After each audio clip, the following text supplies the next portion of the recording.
teman-teman, ikuti kami dalam kegiatan koleksi dan preservasi hewan yuk. Selamat menyaksikan. Halo, saya Julie Terzabila dengan NIM akhir 230.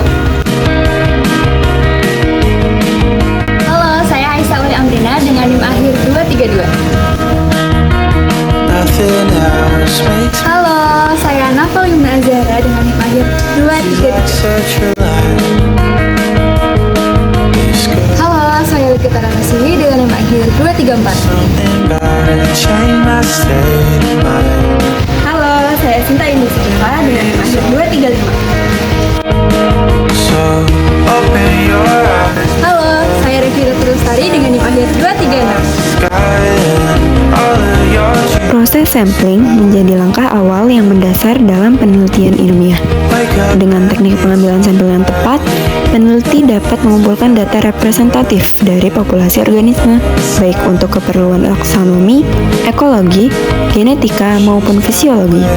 Lokasi sampling dilaksanakan di sekitar Gor Susilo Sudarman sampai dengan belakang Rusunawa Universitas Jenderal Sudirman.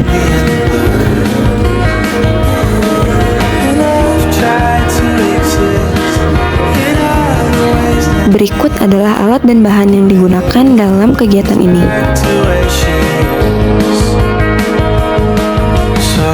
Metode sampling yang digunakan oleh kelompok kami adalah metode simple random sampling. Metode simple random sampling merupakan metode yang mana setiap anggota populasi memiliki kesempatan yang sama dalam pemilihan sebagai bagian dari sampel. Metode ini digunakan sebagai dasar pengembangan teknik sampling yang lebih kompleks dan diharapkan menghasilkan bentuk sampel yang dapat mencerminkan karakteristik populasi secara representatif. Sementara itu, metode penangkapan spesimen hewan kelompok kami menggunakan metode net-based sampling. Net-based sampling adalah metode pengumpulan sampel yang menggunakan jaring sebagai alat utama. Teknik ini biasanya digunakan untuk menangkap organisme kecil seperti plankton, serangga, atau hewan kecil lainnya di air maupun di udara. Kelompok kami memilih menggunakan metode simple random sampling karena hanya menggunakan satu pemilihan acak dan hanya memerlukan sedikit informasi tentang satu populasi. Sampling dilaksanakan pada area dataran rendah dengan suhu sekitar 25 derajat Celcius. Cuaca pada saat dilakukan sampling tidak terlalu panas, cerah, dan agak lembab seperti sehabis hujan. Pada saat kegiatan sampling didapatkan 16 spesies hewan dengan 3 taksa kelas utama, yaitu yang pertama kelas Gastropoda. Gastropoda merupakan kelompok hewan seperti siput, keong, dan bekicot. Ciri gastropoda yaitu memiliki tubuh lunak, biasanya dilindungi oleh cangkang spiral, meskipun ada juga yang tidak memiliki cangkang. Hewan ini bergerak dengan kaki yang menghasilkan lendir untuk mempermudah meluncur. Gastropoda bisa hidup di laut, air tawar, atau daratan. Kemudian kelas yang kedua yaitu Squamata. Squamata merupakan kelompok reptil seperti kadal, ular, bunglon, dan sebagainya. Tubuh mereka ditutupi sisik dan mereka bisa mengganti kulit secara berkala. Rahang mereka fleksibel sehingga dapat menelan mangsa yang ukurannya lebih besar dari kepala mereka. Squamata hidup di berbagai tempat, mulai dari gurun hingga hutan. Kemudian kelas yang ketiga atau yang terakhir yaitu Insecta. Insecta atau serangga merupakan hewan kecil seperti kupu-kupu, semut, atau belalang. Tubuh mereka terbagi menjadi 3 bagian, yaitu kepala, badan, dan perut. Mereka memiliki 3 pasang kaki, sepasang antena, dan biasanya 2 pasang sayap. Serangga ada di mana-mana dan memiliki banyak peran, seperti membantu penyerbukan atau menjadi makanan hewan lain. Berdasarkan hasil sampling, ditemukan 16 spesies yang dibagi menjadi 6 ordo, yaitu ordo Stylomatophora, Squamata, Odonata, Coleoptera, Lepidoptera, dan Orthoptera. Spesies tersebut dibagi lagi menjadi beberapa famili yang dapat dilihat pada bagian berikut ini.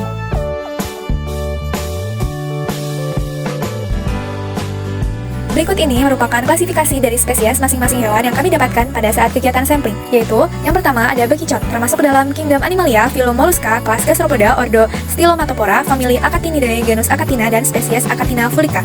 Yang kedua, ada bunglon taman, termasuk ke dalam kingdom Animalia, phylum Chordata, kelas Squamata, famili Agamidae, genus Calotes, dan spesies Calotes versicolor. Selanjutnya ada kumbang tanduk, termasuk dalam kingdom Animalia, phylum Arthropoda, kelas Insecta, ordo Coleoptera, famili Scarabaeidae, genus Orsites, dan spesies Orsites rhinoceros.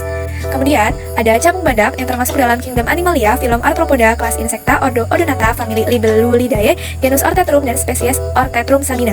Selanjutnya ada kupu-kupu kuning yang termasuk dalam kingdom Animalia, phylum Arthropoda, kelas Insecta, ordo Lepidoptera, famili Pieridae, genus Catopsilia, dan spesies Catopsilia pirante. Selanjutnya ada kupu-kupu coklat yang termasuk dalam kingdom Animalia, filum Arthropoda, kelas Insecta, ordo Lepidoptera, famili Erebidae, genus Erebus, dan spesies Erebus epesperis. Selanjutnya ada kupu-kupu putih hitam yang termasuk dalam kingdom Animalia, filum Arthropoda, kelas Insecta, ordo Lepidoptera, famili Pieridae, genus Apias, dan spesies Apias libitea. Selanjutnya ada kupu-kupu hijau yang termasuk dalam kingdom Animalia, filum Arthropoda, kelas Insecta, ordo Lepidoptera, famili Pieridae, genus Catopsilias, dan spesies Catopsilia pomona. Selanjutnya ada kupu-kupu putih yang termasuk dalam kingdom Animalia, filum Arthropoda, kelas Insecta, ordo Lepidoptera, famili Pieridae, genus Leptosia, dan spesies Leptosianina. Selanjutnya ada kupu-kupu coklat muda termasuk dalam kingdom Animalia, filum Arthropoda, kelas Insecta, ordo Lepidoptera, famili Nymphalidae, genus Amatusia, dan spesies Amatusia pitipus. Ada belalang yang termasuk dalam kingdom Animalia, filum Arthropoda, kelas Insecta, ordo Orthoptera, famili Acrididae, genus Locusta, dan spesies Locusta migratoria. Ular kadut termasuk dalam kingdom Animalia, filum Chordata, kelas Squamata, famili Acrocordidae, genus Acrochordus, dan spesies Acrochordus granulatus. Pengawetan basah yang dilakukan dimulai dari proses killing pada setiap hewan yang ditemukan kelompok kami, yakni bunglon taman atau Calotes versicolor, bekicot atau Achatina fulica, dan ular kadut atau Acrochordus granulatus. Dengan cara dimasukkan ke dalam killing bottle berisi kloroform hingga hewan mabuk dan mati. Lalu, setiap hewan disuntik dengan larutan formalin, kemudian diberi label identifikasi, dan terakhir direndam dengan larutan alkohol 70%. Spesimen dari bermacam-macam hewan sering dibutuhkan untuk keperluan penelitian maupun alat peraga dalam dunia pendidikan. Preservasi spesimen hewan dilakukan dengan pengawetan hewan-hewan yang akan dijadikan koleksi.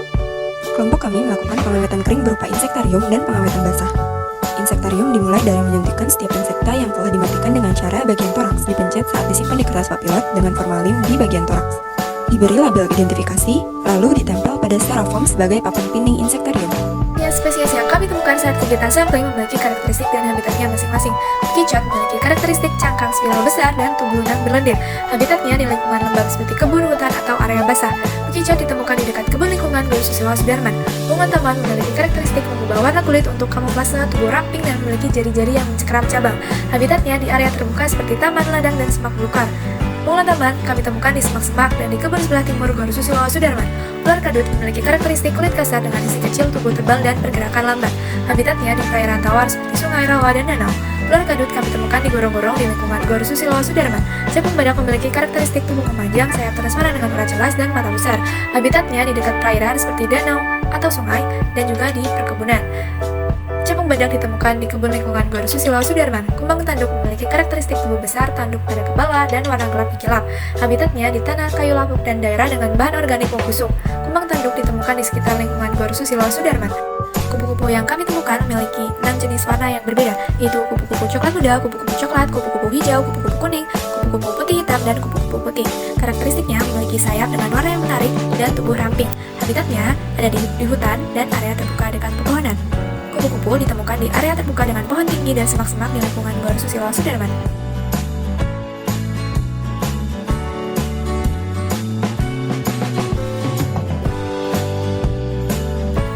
Kesimpulan yang didapatkan dari video kali ini yaitu kegiatan sampling hewan dilakukan di area Gor Susilo Sudarman hingga belakang Rusunawa Universitas Jenderal Sudirman menggunakan metode random sampling dan net based sampling yang menghasilkan 16 spesies dari 3 kelas utama yaitu Gastropoda, Squamata, dan Insecta.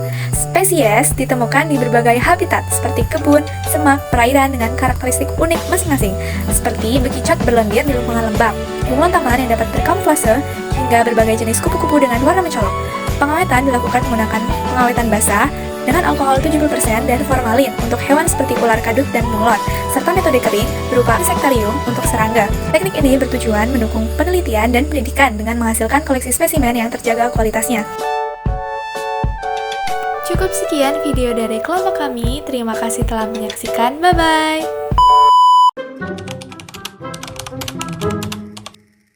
Jangan nangis. Kenapa?